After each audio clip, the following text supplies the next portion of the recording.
Hello guys, আসসালামু আলাইকুম। কেমন আছেন? আশা করি ভালো আছেন। একটা ভিডিও দেখেন, শুনেন। বাবার বাড়িতে বিয়ের আগে সুখ, বিয়ের পরে না। নিজের মুখে শুনেন। অনেক মেয়েরা মনে করে সুখ মানে বাপের বাড়ি। অনেক মেয়েরা আছে স্বামীর অবাধ্য হয়েও বাবার বাড়ি গিয়ে অনেকদিন থাকে, স্বামীর সাথে তর্ক করে বাবা মার কাছে গিয়ে থাকে, মানে বাচ্চা কাচ্চার স্কুল ছুটি হয়ে গেলেই বাপের বাড়ি দৌড় দেয়। হাজবেন্ড চাচ্ছে না, পছন্দ করছে না, বাপের বাড়ি চলে যায়। অনেক মেয়েরা মনে করে বাবার বাড়ি অনেক অনেক সুখ।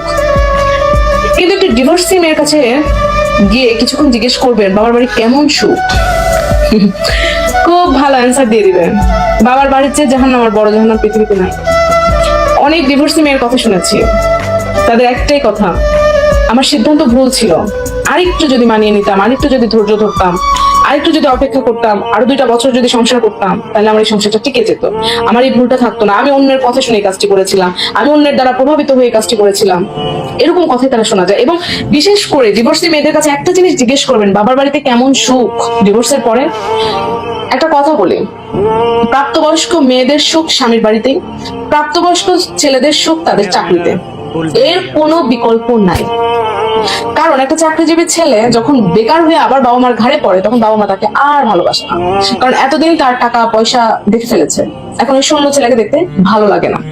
অনুরূপ ভাবে একটা মেয়ে তার স্বামীর সাথে হাসি খুশিতে চলছে, সংসার করে খাচ্ছে, বাবা মা আনন্দে আছে, তারপর আপনি সংসার ছেড়ে দিয়ে বাবা মার ঘাড়ের উপরে গিয়ে উঠলেন, বাবা মার কাছে তো আপনি স্বাভাবিকভাবে একটা বোঝা হয়ে যাবেন।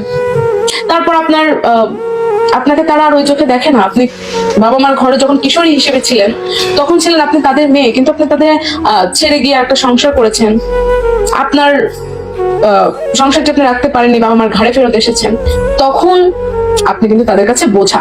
এই জন্য আমি মেয়েদেরকে একটা কথাই বলবো, আপনারা স্বামীর ঘর ছেড়ে যান, সমস্যা নেই, আমার কি, আপনি যাবেন, আমার কোনো সমস্যা।